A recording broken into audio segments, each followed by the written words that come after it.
கேள்வி. இயேசு அது வரைக்கும் எந்த அதிசயமும் செய்யலை, அற்புதமும் செய்யலை. பைபிளில் சான்றுகள் இல்லை. மாதாக்கு எப்படி தெரியும்? இப்போ திராட்சரசு தீர்ந்து போன உடனே இந்த இடத்துல மகனை கூப்பிட்டு இதை செய்ய தம்பின்னு சொல்றதுக்கு மகனால் இது முடியும் என்பது எப்படி தெரியும்? நல்லா யோசிச்சு பாருங்க.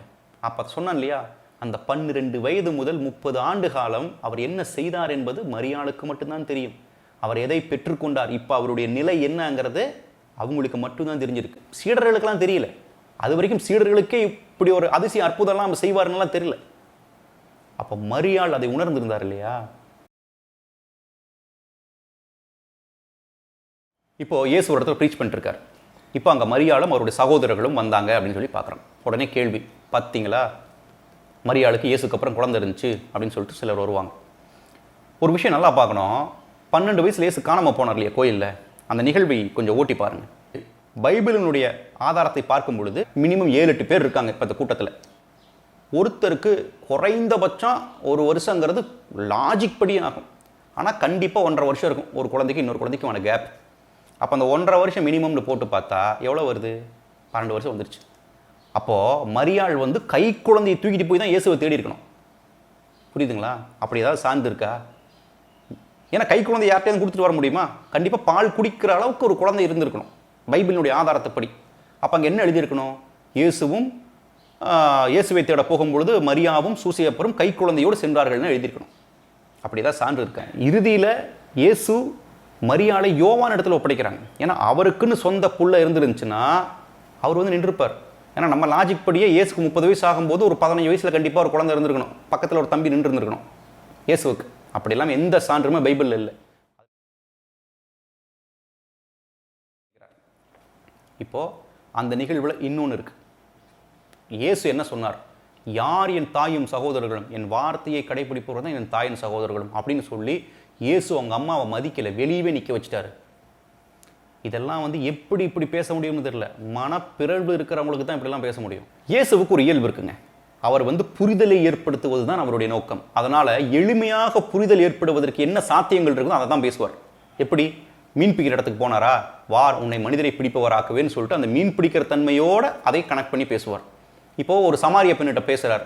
சமாரிய பெண்ணு தண்ணி எடுக்கிறதுக்காக வந்திருக்கிறாங்க. அப்போ தண்ணியை வச்சே அவர் நிலைவாழ்வை குறித்து பேசுறார். இப்போ வயல்வெளியில் நடந்து போறார். நடந்து போகும்போது வயலை பார்த்தோன்னே வயலை வச்சே ஒரு ஊமை சொல்றார், விவசாயி வச்சு ஊமை சொல்றார். இந்த மாதிரி சொல்லிக்கிட்டு இருக்கிறவர் இயேசு. அந்த இடத்துல ப்ரீச் பண்ணிட்டு இருக்கும்போது ஒரு அம்மா சொல்லிடுச்சு, உன் தாய் வந்திருக்கிறாங்க, உன் சகோதரர் வந்திருக்கிறாங்கன்னு சொன்ன உடனே அந்த தாயும் சகோதரர்களை வைத்து அந்த குருவுக்கும் அந்த சீடர்களுக்குமான உறவை சொல்றார். அவ்வளவுதான். யார் கடவுளுடைய வார்த்தை உள்ளத்தில் நிறுத்தி செயல்படுகிறார்களோ அவர்களே என் உண்மையான உறவினர்கள்ங்கிறார். இப்ப மாதா யாருங்க? மாதா கடவுளுடைய வார்த்தையை தாங்கி நின்னனாலதான் இயேசுவே அங்க நின்று ப்ரீச் பண்ணிட்டு இருக்கிறார். இப்ப இவங்க சொன்ன உடனே மாதாவை அவமானப்படுத்துறதோ மாதாவை உதாசீனப்படுத்துறதோ இல்லை, அந்த தாய் உறவை வைத்து ஒரு உவமையை சொல்றார். அவ்வளவுதான். ஏற்கனவே மாதா கடவுளுடைய வார்த்தையை தாங்கி நின்னவங்க தான்.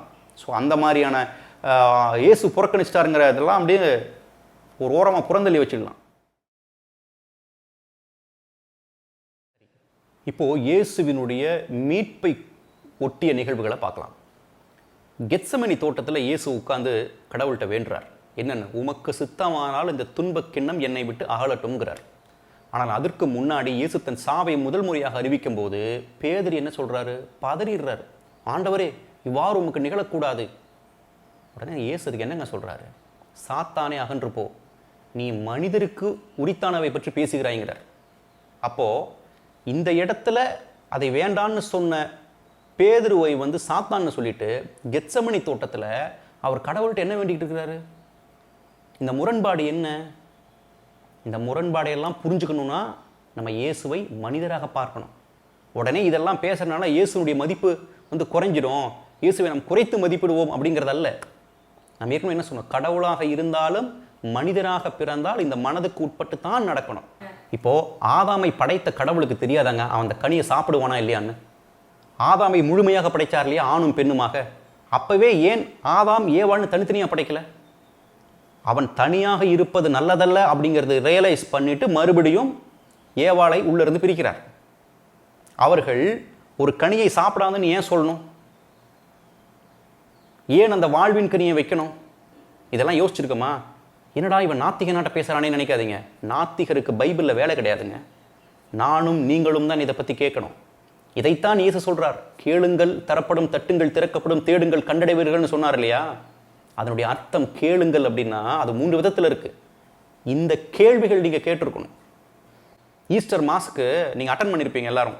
ஈஸ்டர் வார்த்தை வழிபாட்டில் சொல்கிறாங்க இல்லையா, ஆதாமினுடைய பாவத்தை குறித்து பேசும்போது பாக்கியம் பெற்ற பாவமேன்னு ஒரு வார்த்தை சொல்லுவார் குருவானவர். அதை எத்தனை பேர் அதை கவனிச்சிருப்பீங்க? ஆதாம் செய்த பாவத்தில் வழியாகத்தான் இத்தனை விஷயம் நடந்துருச்சு. ஆனால் அந்த ஆதாமின் பாவத்தை பேறு பெற்ற பாவம், அதாவது பாக்கியம் பெற்ற பாவம்னு நம்ம சொல்கிறோம். அது என்ன? அப்போ திருச்சபை அந்த உண்மையை, மறை உண்மையை விளங்கி இருக்கிறது. நான் கத்தோலிக்க திருச்சபையை பற்றி பேசுகிறேன் அப்படின்னா எனக்கு ஒன்றும் சபையை அப்படி கட்டி காக்கணும்லாம் கிடையாது. சபையெல்லாம் நீங்கள் கட்டி காக்கவே முடியாது. ஜாதி வெறி எப்படி, மத வெறி எப்படி, இனவெறி எப்படி ஒரு கீழ்த்தரமானதோ அதே மாதிரி தான் சபை வெறிகளும். இன்னைக்கு சபையை வச்சு தான் சண்டையே போடுறோம். அர்த்தம் இல்லாதது. ஒரு நல்ல சபையை நீங்கள் அதை தூக்கி பிடிக்க வேண்டிய அவசியமே இல்லைங்க. இப்போ எனக்கு ஏன் இந்த கண்டென்ட் பிடிச்சது, 2008ஆம் ஆண்டு எனக்கு இந்த பழைய ஏற்பாட்டினுடைய ஆதி ஆகமத்தை படிக்கும் பொழுது எனக்கு ஒரு அர்த்தம் விளங்குது. அப்போ நான் நினைக்கிறேன், இது பெரிய உவமையாச்சே, இதன்படி உலகம் இயக்கி இருக்கிறதுக்கு வாய்ப்பு இல்லையே, ஆனால் இதுக்குள்ள ஒரு மறை உண்மை இருக்குதே அப்படின்னு என் நண்பரோட பேசும்போது அவர் சொல்கிறார், இல்லைங்க அது இப்போ நம்ம அதை பற்றியெல்லாம் பேச முடியாது, அதை ஏற்றுக்கொள்ள மாட்டார்கள் அப்படிங்கிறார். 2014 போப் ஒரு அறிக்கை விடுறார். இன்னும் கடவுளை நீங்கள் ஒரு மந்திரக்கார மாதிரி, மெஜிஷியன் மாதிரி அவர் மனிதரை படைத்தாருங்கிறதெல்லாம் நம்பிக்கிட்டு இருக்கக்கூடாது. பிக் பேங் தியரியோடைய, அதாவது இந்த உலகத்தினுடைய எவல்யூஷன் தியரியோடைய பைபிளினுடைய ஆதியாகமம் ஒத்து போகக்கூடிய ஒரு தொடர்பு இருக்குது அப்படிங்கிறார். வழக்கமாக நம்ம என்ன சொல்லுவோம், போப்பு சாத்தான், போப்பு பைபிளுக்கு எதிராக பேசுகிறாருன்ட்டோம். ஏனால் அதை புரிந்து கொள்கிற தன்மை இல்லை. உங்கள்கிட்ட எப்படி அந்த ஆழமான ஆன்மீகத்தை திருச்சபை கொண்டு வந்து வைக்கும்? இங்கே தான் கேட்க செவியுள்ளோர் கேட்கட்டும். ஒவ்வொரு ஈஸ்டர் மாசத்துலையும் அது வழிபட்டுக்கிட்டு தான் இருக்கும். எத்தனை பேர் அந்த கேள்வியை கேட்டிருக்கீங்க? அதை கேட்டிருந்தீங்கன்னா அந்த ஆதியாகமத்தில் நடந்த நிகழ்வுகள் இருக்கிற மிகப்பெரிய அற்புதம், இந்த மிகப்பெரிய மறை உண்மை உங்களுக்கு விளங்கி இருக்கும். நாம் அதை தேடுவதில்லை. இப்போ வந்து அதுக்காக ட்ரை பண்ணலாம், சரிங்களா? அந்த கெத்செமனே தோட்டத்தில் மனத்திற்கும் அந்த இயேசுவினுடைய ஜீவ ஆத்துமாக்கும் ஒரு போராட்டம் நடக்குது. என்ன போராட்டம்? உடனே நம்ம மனதை வில்லனாலாம் பயங்கர அப்படியே சாத்தான் அப்படிலாம் பார்க்க வேண்டாம். எளிமையாக பாருங்க. இயேசுவுக்கு அடி விழுக போதுங்க. ஒவ்வொரு அடியும் சாதாரணம் கிடையாது. ஏன்னா அதுக்கு அந்த சட்ட முறைப்படி அந்த உபகரணங்கள் இருக்குது இல்லையா, அடிக்கிற உபகரணங்கள் எல்லாமே எல்லாருக்கும் அதே தான். ஸோ அது எல்லாத்துக்கும் அறிந்த ஒன்று தான். அது எப்படி உங்களுடைய தோலையும் சதையும் கிழித்து கொண்டு உங்களுடைய எலும்பு வரைக்கும் தாக்கும் அப்படிங்கிறதுக்கு ஆதாரம் நீங்கள் இந்த பேஷன் ஆஃப் கிரைஸ்ட் படத்தில் பார்த்தீங்கன்னா தெரியும். ஏன்னா அதில் முழுமையான ஆய்வு செய்து தான் அந்த அந்த என்ன சொல்கிறது, அந்த வெப்பன்ஸ் எல்லாம் அதில் காட்டியிருப்பாங்க. அது அதில் எந்த அளவுக்கு இருக்கோ அது உண்மை. அது அப்படியே அதை கிரியேட் பண்ணாங்க. ஸோ இது இயேசுவுக்கு தெளிவாக தெரியும் என்ன அடி விழுக்க போகுதுன்னு. இந்த அடியை தாங்கிறது எதுங்க? மனசு. உங்களுக்கு உங்களுடைய ஆன்மா என்ன சக்தி வாய்ந்ததாக வேணாலும் இருக்கலாம், ஆனால் அடி வாங்கிறது அந்த உடல், அதை உணருவது அந்த மனசு. இப்போ இயேசு அந்த இடத்துல எதுக்காக துன்பக்கிண்ணத்தை உங்களுக்கு முடியுமானால் நீக்குங்கன்னு சொல்றாருன்னா, பீட்டர்ட்ட அப்படி பேசிட்டீங்க, மாத்தி பேசல. இங்க ஒரு பிரச்சனை இருக்குது, மனது தான் அதை தாங்க வேண்டும். இப்ப மனசு என்ன சொல்லுது? என்னால் இதை முடியாதுங்குது, இது ரொம்ப கஷ்டம், இது உன்னால முடியாது, இது உன்னால செஞ்சிட முடியாது, ஏன்னா அவ்வளோ வலிக்க போகுது, அவ்வளோ பிரச்சனை வரப்போகுதுங்குது. அந்த இடத்துல இயேசு ஒருவேளை மனது அந்த இடத்துல அந்த வலியை தாங்க முடியாம தடுமாறிடுமோ அப்படிங்கிற அந்த ஒரு அச்சத்தில், ஏன்னா மீட்பு அங்கதான் இருக்கு, அந்த மீட்பு கிடைக்காம போயிடுமோ அப்படிங்கிறதுல அவர் வேண்டுறார். உமக்கு சித்தமானால் அந்த துன்பக்கிண்ணம் இதை விட்டு அகலட்டும் அப்படின்னு. ஆனா கடவுளுடைய சித்தம் எப்படி இருக்கு? எது நடக்கணுமோ அது நடக்கணும், அவ்வளவுதான். இப்போ அவருக்கு அந்த மனசுக்கும் அவருக்குமான போராட்டம் என்பது என்ன தெரியுமா? மிக மிக மிக, இது இப்ப ஆரம்பிக்கல, இயேசு கெத்செமனே தோட்டத்தில் ஆரம்பிக்கல. இயேசு லூக்கால பேசும்போது என்ன சொல்றார்? நான் இறுதியாக பெற வேண்டிய திருமுழுக்கு என்று ஒன்று உண்டு, அந்த நிறைவேறும் அளவும் நான் மிகுந்த மன நெருக்கடிக்கு உள்ளாயிருக்கிறேன் அப்படிங்கிறார். He is in constant stress. How I am going to face this? இதை எப்படி நான் எதிர்கொள்ள போகிறேன்? ஏன்னா இதை குறித்து தான் மோசேவிடும் எலியாவிடும் தாபோர் மலையில் உட்கார்ந்து பேசுறார். ஸோ இதை குறித்து அவ்வளவு தீவிரமான ஒரு டிஸ்கஷன், இது எப்படி நான் நிறைவேற்ற போறாங்கிறதுல கடுமையான ஒரு நெருக்கடி இருக்கு. அப்ப கெத்செமனே தோட்டத்தில் முழுமையாக அது அந்த இடத்துல அவரை நெருக்குது. மனசு சொல்லுது முடியாது, இதுனால செய்ய முடியாது அப்படிங்கிறது. ஏன்னால் இயேசு நினைச்சிருந்தா அந்த பிரச்சனையிலிருந்து வெளியே வந்துடலாம். ஆனால் பிலாத்திட்ட பேசும்போதே பிலாத்து அத்தனை தடவை கேட்குறான். இயேசு வாயவே திறக்கல, எக்ஸ்பிளனேஷனே பண்ணல. ஏன் எக்ஸ்பிளைன் பண்ணல? எதை சொன்னாலும் கடவுள் விதித்த விதி நிறைவேறாமல் போயிடும். கேட்குறான்ல, பிலாத்து கேட்குறான்ல, நான் நினைச்சவனை விடுதலை பண்ண முடியுங்கிறாரு. ஆனால் இவர் என்ன பேசுறாரு? மேலிருந்து அருளப்படாவிடில் எதுவும் நடக்கிறதுக்கு வாய்ப்பு இல்லைங்கிறாரு. பிலாத்துக்கு எவ்வளோ டென்ஷன் ஆகும். என் மேல அதிகாரம் இல்லைங்கிறார் அவர். அப்ப அங்க நல்லா புரிஞ்சுக்கணும், நடக்க வேண்டிய நிகழ்வுக்கு இசைந்து போகிறார் கடவுள் இயேசு. அப்ப அந்த கெத்செமனி தோட்டத்தில் அந்த போராட்டம் உச்சத்துக்கு போய் ரத்த வியர்வையா வருது. அது சொல்லுவாங்க, சில மைன்யூட் வெயின்ஸ் பர்ஸ்ட் ஆகி தான் அந்த ரத்த வியர்வையும் வரும். அவ்வளவு டென்ஷன். கடவுள்கிட்ட இருந்து பதில் கிடைக்கல, இந்த சித்தத்தை மாத்துறதுக்கான பதில் கிடைக்கல. உடனே என்ன பண்றாரு? அக்செப்ட் பண்றார். சரி, நீங்க இதுதான் அப்படின்னு சொன்னீங்கன்னா அதை நான் நிறைவேற்றுவேன்னு சொல்லிட்டு எந்திரிச்சு வரார். இங்கதான் அந்த இயேசுவை மனிதராக பார்த்தால் மட்டும்தான் அவருடைய வேதனையை நீங்கள் உணர்ந்து கொள்ள முடியும். அதனால தான் நான் எல்லா வீடியோலையும் சொல்றேன், இயேசுவை மனிதராக பாருங்கள். அது அவரை குறைத்து மதிப்பிடுவது அல்ல, அதுதான் அவரை உங்களிடம் உன்னதமாக கொண்டு போய் சேர்க்கும். அந்த வேதனையை தாங்கிட்டு வர்றாருங்க. என்ன அடிச்சாங்க, அது எவ்வளவு வேதனைங்கிறதெல்லாம் உங்களுக்கு தெரியும். அவர் இறுதியாக அந்த சிலுவையை கையில் வாங்குறார். அந்த சிலுவையை வாங்கும் பொழுது அவர் ஆற தழுவிக்கிறார். அடிச்சு, நீ என்ன அடிச்சதெல்லாம் அவருக்கு தெரியல. அத்தனை காயங்கள் இருக்கு, முள்முடி இருக்கு, அத்தனை வேதனையிலையும் அந்த சிலுவையை பார்க்கும்போது அவருக்கு என்ன வருது? மீட்பு கிடைக்க போகுதுங்கிற அந்த மகிழ்ச்சி இருக்குது இல்லையா, அந்த சிலுவையை பார்க்கும்போதே அவருக்கு தெரியுது. அதை கார தழுவுறார்.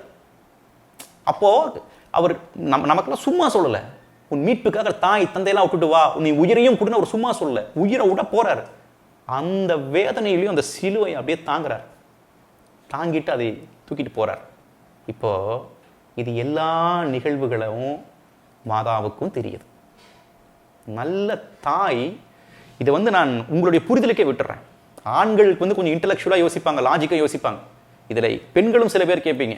நீங்கள் யோசிச்சு பாருங்க, உங்கள் புள்ள ஒரு அடி வாங்கினா அது அந்த வலி புள்ளைக்கு இருக்குதோ இல்லையோ, பிள்ளையால் அதை தாங்கிக்கக்கூடிய வழியாக கூட இருக்கலாம்.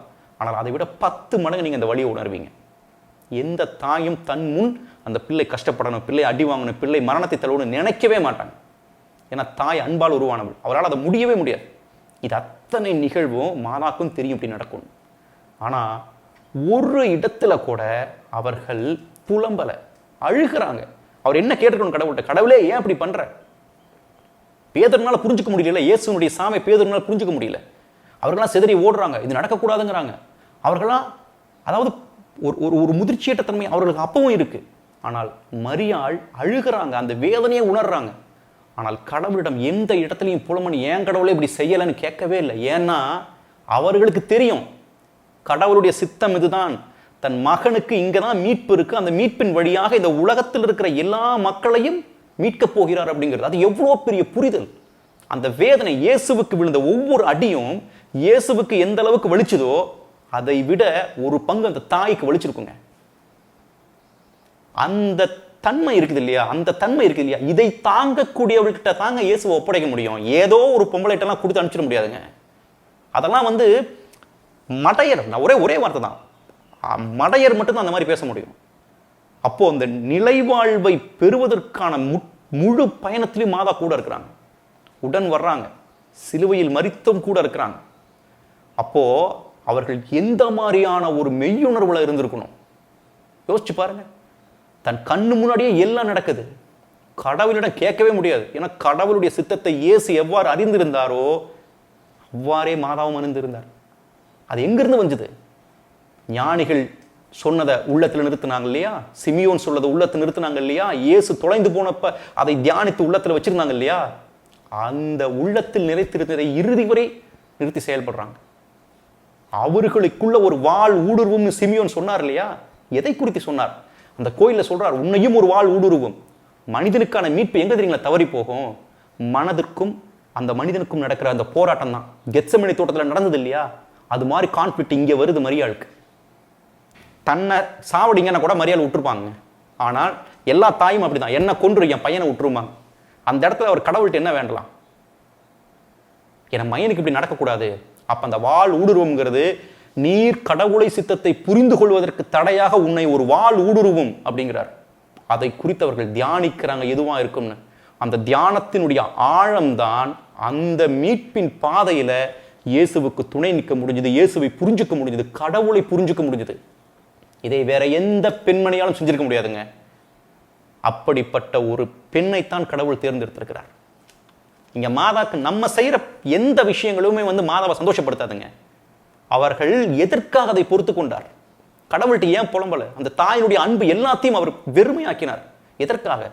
நானும் நீங்களும் அந்த மகனின் வழியாக மீட்பு பெறணுங்கிறதுக்கு தான். அவர்கள் தன்னை கனப்படுத்துறதுக்கோ எண்ணங்கட்ட நீ வேண்டணுங்கிறதுக்கெல்லாம் இல்லை. நீ மீட்படையணும், அதுக்காக என் மகனினுடைய உயிரையே நான் உனக்கு தர்றேன்னு சொல்லி தான் நம்மகிட்ட சொல்லியிருக்கிறாங்க. அதனால் அதை புரிஞ்சுக்கோங்க. மாதாவினுடைய புரிதல், மாதாவினுடைய உணர்வு இந்த இடத்துல தான் வெளிப்படுது. இந்த உண்மையை நீங்கள் உணர்ந்தீங்கன்னா மாதாவை பற்றி பேச மாட்டீங்க, அது வாயில் வராது.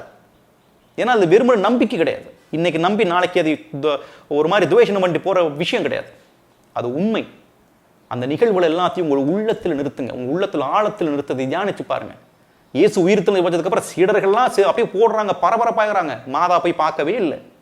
அவர் எங்க இருக்கிறாங்க? நேராக பெந்தேகோஸ்து திருநாளில் தான் இருக்கிறாங்க. அவர்களுக்கு எல்லாம் அறிந்தவர் மரியாள். சரிங்களா? இப்போ துவக்கத்திலிருந்து முடிந்த வரைக்கும் நம்ம எதை பார்த்தோம்? முழுவதும் பைபிள் அடிப்படையில் மட்டும்தான் பார்த்துருக்கோம். பைபிளை தாண்டி நம்ம வெளியில் பார்க்கவே இல்லை. நிகழ்வுகள் எல்லாத்தையும் நான் என்னுடைய தன்மைக்கேற்ப சொல்லியிருப்பேனே தவிர எல்லாமே பைபிளுக்குள்ளே தான் இருக்குது. ஆனால் பைபிள் அல்லாத நிறையா உண்மைகளும் இருக்குது. இன்னும் அதெல்லாம் மாதாவை உங்களிடம் ஆழமாக கொண்டு போய் சேர்க்கும். ஆனால் அது எல்லாத்தையும் நீங்கள் தேடுங்க. சரிங்களா? திருச்சபை என்ன சொல்லியிருக்குன்றதை நீங்கள் பாருங்கள். பைபிளுங்கிறது ஒரு சின்ன எக்ஸாம்பிள். நான் இது உண்மையாக நடந்த ஒரு நிகழ்வு சொல்கிறேன். என்னுடைய நண்பர் ஒருத்தர் வந்து எங்கிட்ட, அவர் வந்து ஒரு வேற்று முறையை பின்பற்றுகிறவர் எங்கிட்ட வந்து பேசும்போது சொன்னார், பிரதர் நீங்கள் வந்து இயேசுவை பற்றி சில விஷயங்கள்லாம் சொன்னால் நீங்கள்லாம் ஆடி போயிடுவீங்க பிரதர் அப்படின்னாரு. நீங்கள் நினச்சிட்டு இருக்கிற மாதிரிலாம் அது இல்லை அப்படின்னாரு. சொல்லுங்கள் பிரதர். இல்லை பிரதர், அதெல்லாம் சொன்னால் வந்து உங்களுக்கு இயேசுவை மேலே வந்து நம்பிக்கையே போயிடும், அதற்கான சான்றுகள் எல்லாத்தையும் நான் பைபிள்லேருந்தே உங்களுக்கு எடுத்து தர முடியும் அப்படின்னார். அவர் எதை குறித்து பேச வருகிறார்னு எனக்கு தெரிஞ்சிருச்சு. அவர் அதற்கான ஆதாரத்தை பைபிளில் இருந்து எடுத்து தர முடியும் அப்படின்னு எனக்கு தெரியும். நான் ஒன்று தான் அவர்கிட்ட கேட்டேன், சார் நீங்கள் என்ன சொல்லிட்டு இருக்கீங்கன்னா அப்துல் கலாம் 5ஆம் கிளாஸில் ஃபெயிலு அப்படின்னு சொல்லிட்டு இருக்கீங்க சார். அப்துல் கலாம் 5ஆம் கிளாஸில் பாஸாக ஃபெயிலாங்கிறத பற்றி எனக்கு கவலை இல்லை. ஆனால் அவர் விஞ்ஞானி ஆனாரா, அந்த விஞ்ஞானி ஆகி அவர் எதை இந்த உலகத்துக்கு கொடுத்தாருங்கிறத என் கண்ணில் பார்த்துருக்கிறேன் நான். அதனால் நீங்கள் பேசிகிட்டு இருக்கிறது எனக்கு தேவையில்லாத விஷயம். நீங்கள் வந்து இந்த உலகப்பிரகாரமான காரியத்துங்களுக்காக மதத்தை பின்பற்றுகிறவர்கள்ட்ட இதெல்லாம் நீங்கள் போய் சொல்லலாம். ஏன்னா இங்கே 2 விஷயம் இருக்குது. இயேசு கேளுங்கள் தரப்படுங்கிறதே நம்ம வந்து எப்படி நினச்சிக்கிட்டு இருக்கோம்? வீட்டுக்கு வேலை செய்யறக்காரன்னா 10,000 சம்பளம் கொடுத்த ஒரு வீட்டுக்கு வேலை வைப்போம் தெரியுங்களா? அந்த மாதிரி தான் நம்ம கடவுளை யூஸ் பண்ணிட்டு இருக்கிறோம். கடவுள் இந்த உலகத்தில் உங்களை அனுப்பும் போதே தயார்படுத்தி தான் அனுப்புகிறார். இந்த உலகத்தில் நீங்கள் செய்ய வேண்டிய கடமைன்னு ஒன்று இருக்குது. இப்போ உங்கள் பையன்கிட்ட வந்து ஒரு 10 ரூபா கொடுத்து கடைக்கு போய் ஜாமான் வாங்கிட்டு வான்னு சொல்கிறீங்க. உங்கள் பையன் வந்து அம்மா நீயும் கூடவாமா அப்படின்னு கேட்டால் நீங்கள் இந்த பையன் என்ன கேட்பீங்க? டே அதுக்கு நானே இப்போ வாங்கிட மாட்டேனா, உங்கள்கிட்ட எதுக்கு சொல்கிறேன்னு கேட்பீங்கல்ல? அது மாதிரி தான் இந்த உலகத்துக்கு நீங்கள் வந்துட்டீங்கனாலே உங்களுக்குன்னு ஒரு கடமை இருக்குது. அந்த கடமையை நீங்கள் தான் செய்யணும். அப்போ கடவுள்கிட்ட ஜெபிக்கிறது என்பது அந்த கடமை செய்யும் பொழுது அது சரியாகத்தான் என் கடமையை செய்கிறவாங்கிற ரெஃபரன்ஸை மட்டும் தான் நீங்கள் கடவுள்கிட்ட கேட்டுக்கணுமே தவிர எல்லாத்துக்கும் கடவுள் வா நீ வந்து செய்ய உன்னால தான் எல்லாம் முடியுது, இது பக்தின்னு வேறு நம்ம நினச்சிக்கிறோம். இதுக்கு பேர் மூடத்தனம், அது பக்தி கிடையாது. கடவுளினுடைய அருளை பெற்று அவருடைய சித்தத்தை அறிந்து அதன்படி செயல்படுறதுக்கு தான் கடவுளுக்கும் உங்களுக்குமான தொடர்பு. அப்போ அதைத்தான் நம்ம செய்யணும். நான் அதைத்தான் சொன்னேன். அந்த மாதிரி மக்கள்கிட்ட நீங்கள் போய் பேசுங்க. உண்மையை தேடுகிறவர்களிடத்தில் இந்த மாதிரியான போதனை எதுவும் சொல்லாதீங்க அப்படின்னு சொன்னேன். ஏன்னா நம்ம ஒரு உண்மையை கொஞ்சம் உணர்ந்து கொள்ளணும்.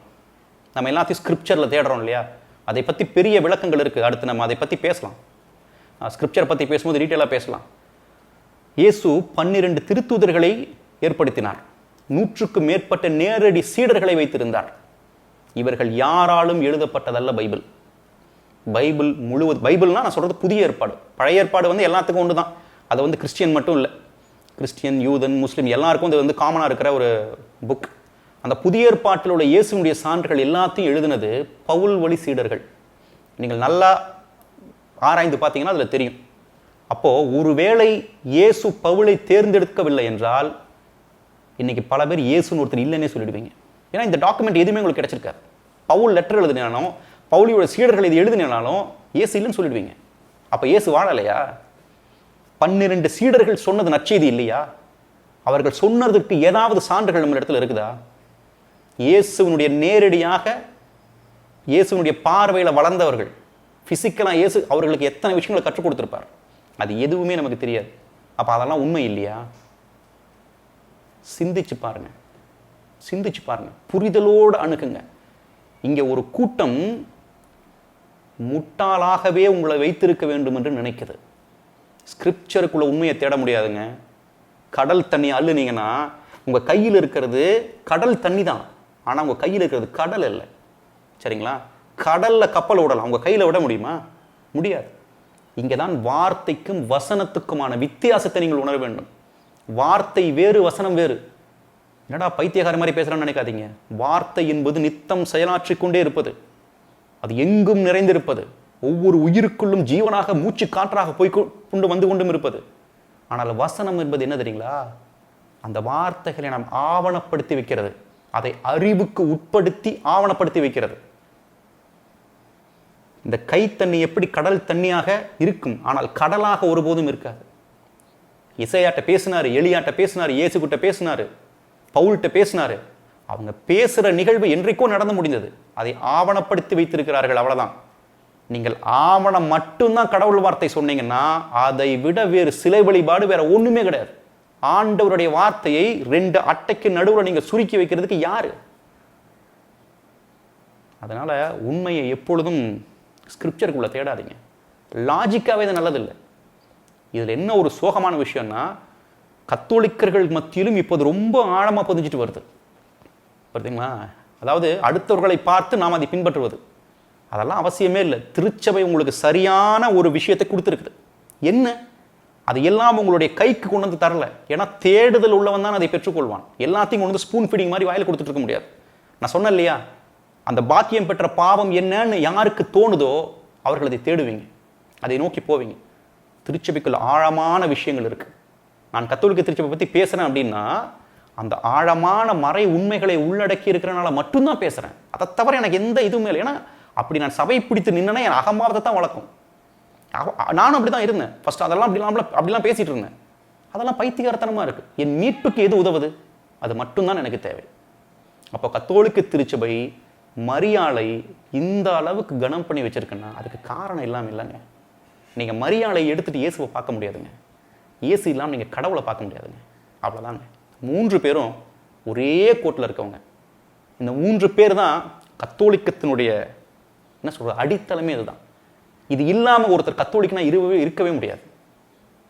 அதனால் இனிமேல் யார் மாதாவை பற்றி பேசினாலும், மாதாவை பற்றி எந்தவித கேள்விகளை கேட்டாலும் அவர்களிடத்தில் பேசாதீங்க. நாமெல்லாம் சொல்லி மாதாவை ப்ரூஃப் பண்ண வேண்டிய அவசியமே இல்லைங்க. காலம் வரும், அவர்கள் அதை உணர்ந்து கொள்வார்கள். அவ்வளவுதான். நன்றி.